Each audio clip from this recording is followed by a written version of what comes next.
Hey everyone, it is Tuesday, March 27th, 2012. This is Talk to Me Tuesday number 35. Been talking a lot about getting my craft room done so I can get my room done so I can finally get this list put together, and set aside last Wednesday to do that. My intentions were to come home Wednesday morning, grab a bite to eat, get changed, and get started. Instead, I ended up coming home last Wednesday morning, so totally exhausted from a really difficult, very long night at work. My shoulder absolutely killing me, and I decided I needed to lay down and rest for a little while. So, lost about 4 hours worth of time, but I did manage to get a start on it. I have a box that I've been throwing UFOs into.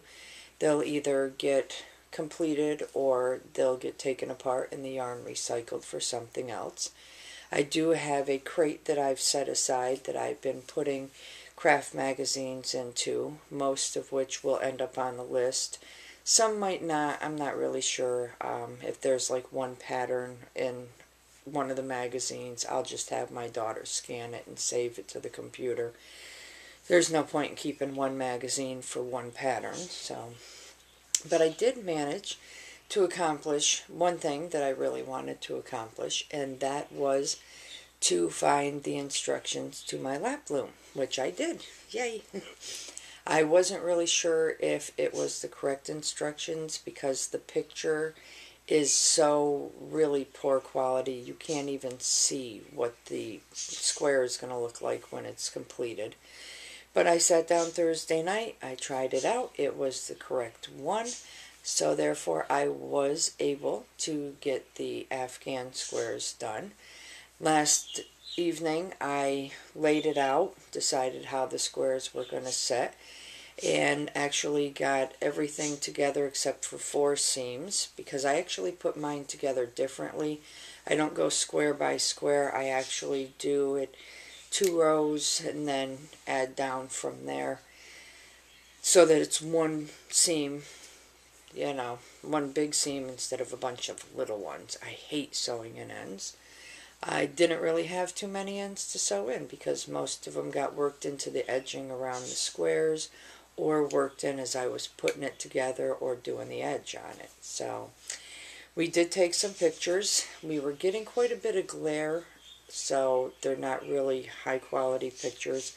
I will post them at the end anyway, but I am going to hold it up for you to see. So I'm going to turn the camera a bit and hopefully you'll be able to get a pretty good view of it. But I'm happy because it is finally done. So here we go. I'm going to turn the camera. Don't get seasick on me, please. So here goes. Follow me. Okay, let's see if I can get this in here. Here it is. Yay!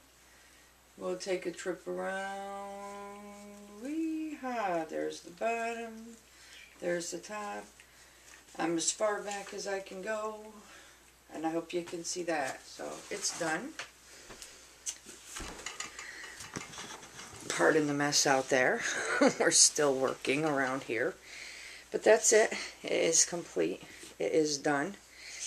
I'm happy. It turned out better than I thought. I'm thinking it's going to be like this really ugly quilt. Real ugly quilt. That's a blonde moment. Thought it was going to be a really ugly Afghan. It actually turned out to look better than I thought. So I'm happy with it. And it's done. It's one left U.F.O laying around. Then, I think I sewed in the last end at about 3 o'clock, and as anybody who knows and has watched before, I take my iPod and a little needle point plastic canvas stand I made to work with me. Needed it last night because, of course, we have a resident in where our office is, so he was busy watching news shows. It came in handy.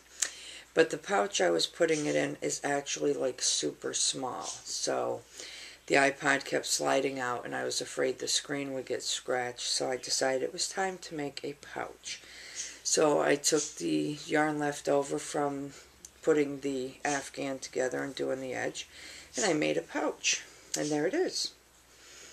Just, you know, pouch big enough to fit it. It does look big, but once I put everything in it, you know, it fits really well. And then I was too lazy to walk out here to get a button, so I decided to make a crocheted button. And there it is. It's nothing more than a magic circle with single crochets, and then I did some double crochet clusters, and then slip stitched it to close it. Sewed it on. There it is. I'm happy with it. Serves its purpose. And I'll probably add more decoration to it so it's not quite so plain, but we'll see. And then I watched, other than that, everything else got put on hold, really, to get the Afghan done. But I did watch 2 short video tutorials that OneVirtuousWoman had put up. She did a pineapple pattern earring, and I thought it was kind of neat. I figured I'd try it out. She actually used a size 2 steel hook with size 10 thread. I dropped it down to a size 7 steel hook, and here's what that looks like. I think it's pretty. I think I would actually go to a smaller needle and smaller thread to make it even more dainty and delicate than it is, but it's not bad. Kind of like it, but there's that. And then the other tutorial was, I believe the pattern is, she called it Crazy Eights. It's actually just joined circles, and it's done with a size 2 steel hook and embroidery floss. And I kind of like this, so I figured I'd try it, and I did a rainbow pattern, and there's that. I think it's really pretty. I love the way the colors just stand out, especially with the black edge. That's the back. Not as neat as the front, but that's what it looks like. She actually does a light starch on these and turns them into earrings. And there again, I'm not much for big dangly earrings. I think I would actually either use a thread or even stick to the floss, but break it in half. Use just 3 strands and a small needle and see how that turns out. But there that is. Other than that, like I said, everything else got put on hold to get the Afghan completed. I am going to dedicate tomorrow once again to hopefully getting as much done in this craft room as possible. So we'll see. Say hi. My baby girl has decided to come climb on her mommy. Ow. Claws. Say hello to everybody. Say hi, everybody. There. Okay. Anyway, that's it for me. I look forward to watching everyone's videos. I hope everyone has a wonderfully crafty week and a wonderfully crafty weekend. Jen, I hope you enjoyed retreat. It seemed like you were pretty excited. You only said 2 days 5 or 6 times, but that's cool. Would love to do something like that myself, but I'm not a quilter, and we don't have anything like that around here. So before my kitty knocks my camera over, which is why I'm leaning forward, because, come on! I am going to say, for me it's good night, for you it's good morning, good afternoon, good evening, whatever it is. I really hope it's a great one, and I will see you all next week. Goodbye.